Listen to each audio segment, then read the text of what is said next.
తదాత్మనశోచతని కాంక్షతి సమసర్వేషు భూతేషు మద్భక్తిం లభతే. బ్రహ్మజ్ఞానం కలిగినటువంటి మహాత్ముడు, సిద్ధిని పొందిన మహానుభావుడు, సమసర్వేషు భూతేషు అందరి యందు నన్ను చూస్తాడు. అంటే అంత సమత్వ భావం, అంత ఉండేది ఏ శుద్ధ చైతన్యమో శుద్ధ చైతన్యంగా చూస్తాడు. ఇప్పుడు శుద్ధ చైతన్య భావనతో ప్రేమించుట, శుద్ధ చైతన్య భావనతో ప్రేమించుట. ప్రేమించుట అంటే కౌగులించుకొని బుద్ధి పెట్టుకునేది కాదు. అక్కడ ఉండేది నేనే అంటే ఏంటంటే వాళ్ళను కూడా ప్రేమగా మాట్లాడుట, వాళ్ళకు సరిపోయినట్లుగాని కాదు, ఆ సమయానికి సందర్భానికి సరిపోయినట్లుగా మాట్లాడుట.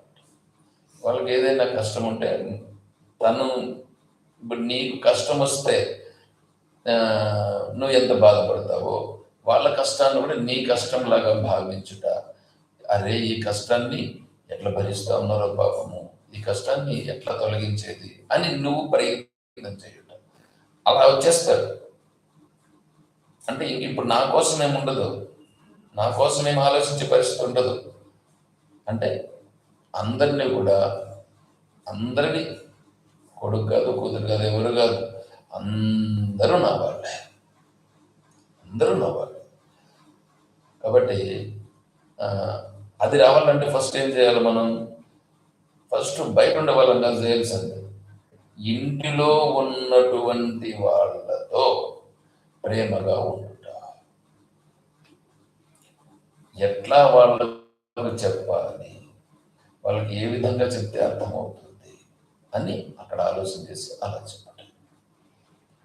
నేను ఈ శ్లోకమును ఆలోచన చేసే ఇక్కడ కూడా మనం ఎలా చెప్పాలి అనే దృష్టితో నా బుద్ధిలో నేను మార్పు తెచ్చుకుని, స్వామి చెప్పేది ఏం చెప్తారంటే ఆత్మస్వరూపం తప్ప ఇంకొకటి చెప్పొద్దంటాడు.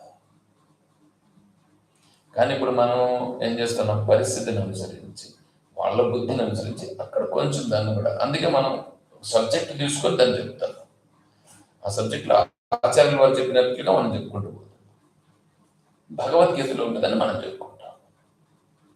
అది వాటికి చాలు, దానికంటే ఇంకా తగ్గకూడదు. దానికంటే తగ్గితే ఇంకా అదొద్దు.